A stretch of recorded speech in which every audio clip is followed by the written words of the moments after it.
Este es el verdadero origen histórico de la Iglesia Católica. Muchos creen que la Iglesia Católica fue fundada por el emperador romano Constantino, pero históricamente eso es falso. Constantino el Grande, el emperador romano que gobernó entre los años 306 y 337 después de Cristo, desempeñó un papel significativo en la historia del cristianismo, pero no fundó la Iglesia Católica, porque antes de Constantino ya la Iglesia existía. Constantino desempeñó un papel destacado en el Edicto de Milán en el año 313 después de Cristo, que otorgó tolerancia religiosa a todas las religiones en el Imperio Romano, incluido el cristianismo. Este edicto puso fin a la persecución de los cristianos y permitió su práctica abierta. Si bien Constantino desempeñó un papel importante en el reconocimiento y la promoción del cristianismo, especialmente al convocar el Concilio de Nicea en el año 325, su papel fue más de apoyo y regulador que de fundador de la Iglesia Católica. El Concilio de Nicea, por ejemplo, se centró en resolver cuestiones teológicas como la naturaleza de la Trinidad y no en la fundación de una iglesia específica. El origen de la Iglesia Católica puede retraerse hasta las enseñanzas de Jesucristo. Según los evangelios del Nuevo Testamento, Jesús eligió a 12 apóstoles, con Pedro como uno de los principales.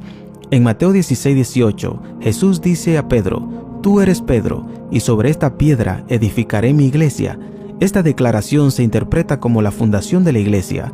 La resurrección de Jesús y el evento de Pentecostés, narrados en el Nuevo Testamento, son hitos clave en la formación de la iglesia. Tras la resurrección, Jesús encomendó a los apóstoles la misión de predicar y hacer discípulos. En Pentecostés, el Espíritu Santo descendió sobre ellos, dándoles el poder de proclamar el mensaje cristiano. Los escritos de los primeros cristianos proporcionan evidencia adicional del origen de la Iglesia Católica. Las cartas de los padres apostólicos como Clemente de Roma e Ignacio de Antioquía reflejan la organización y la autoridad episcopal en las comunidades cristianas, preludiando la estructura jerárquica de la Iglesia. La sucesión apostólica, la transmisión continua de la autoridad y enseñanzas de los apóstoles a través de sus sucesores, es una parte integral de la identidad católica. La creencia en la primacía papal, con Pedro como el primer obispo de Roma, ha sido un elemento constante en la tradición católica, respaldado por documentos históricos. Los registros históricos documentan la expansión del cristianismo y la consolidación de la Iglesia Católica como una entidad organizada. Los concilios ecuménicos como Nicea 325 después de Cristo y Constantinopla 381 después de Cristo jugaron un papel crucial en la formulación de doctrinas fundamentales y en la unidad de la Iglesia. Ahora bien, muchos también creen que la Iglesia Católica es falsa porque la palabra católica no existe en la Biblia. Antes de hablar del origen de la palabra católica, primero debemos empezar desde el principio. Los seguidores de Jesús fueron conocidos por varios nombres que reflejan diferentes aspectos de su identidad y creencias. Algunos de estos nombres incluyen discípulos y apóstoles.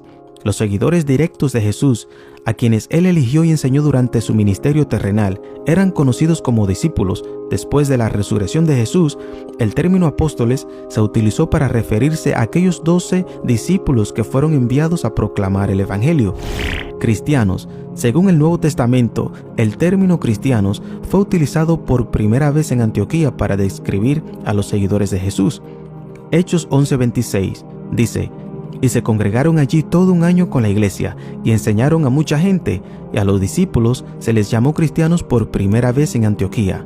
Nazarenos. En algunas ocasiones, los seguidores de Jesús fueron llamados nazarenos, debido a que Jesús provenía de Nazaret. Este término también se utilizó para hacer referencia a la comunidad cristiana en general. Gente del camino. En el libro de los Hechos, los seguidores de Jesús también eran referidos como gente del camino, según dice en Hechos 9:2. Indicando posiblemente la forma en que vivían su fe en Cristo como un camino de vida. Y por último, católicos. El término católico o católica en el contexto de la iglesia se utilizó por primera vez en escritos cristianos antiguos para referirse a la universalidad de la fe cristiana, que abarcaba todas las comunidades cristianas. La palabra católica proviene del griego católicos, que significa universal o en su totalidad. Ignacio de Antioquía, un obispo y mártir cristiano que vivió en el siglo I y escribió varias cartas mientras viajaba hacia su martirio en Roma alrededor del año 107 después de Cristo. Es uno de los primeros escritores cristianos conocidos por utilizar la expresión Iglesia Católica. En una de sus cartas dirigida a la comunidad cristiana en Esmirna, escribió: «Donde quiera que aparezca Jesucristo, allí está la Iglesia Católica, según la carta a los Esmirniotas 8:2. Esta frase sugiere el uso temprano del término católica o católico para describir la universalidad de la fe cristiana que trascendía las fronteras geográficas y las comunidades locales. En resumen, el origen de la Iglesia Católica se encuentra en los eventos y enseñanzas registrados en los textos sagrados del cristianismo. Las pruebas históricas, incluyendo testimonios de los primeros cristianos, registros de la sucesión apostólica y los concilios ecuménicos, respaldan la continuidad y la autenticidad de la Iglesia Católica a lo largo de los siglos. Su historia refleja el desarrollo y la difusión del cristianismo desde sus raíces en la Palestina del primer siglo hasta convertirse en una de las principales ramas del cristianismo a nivel mundial.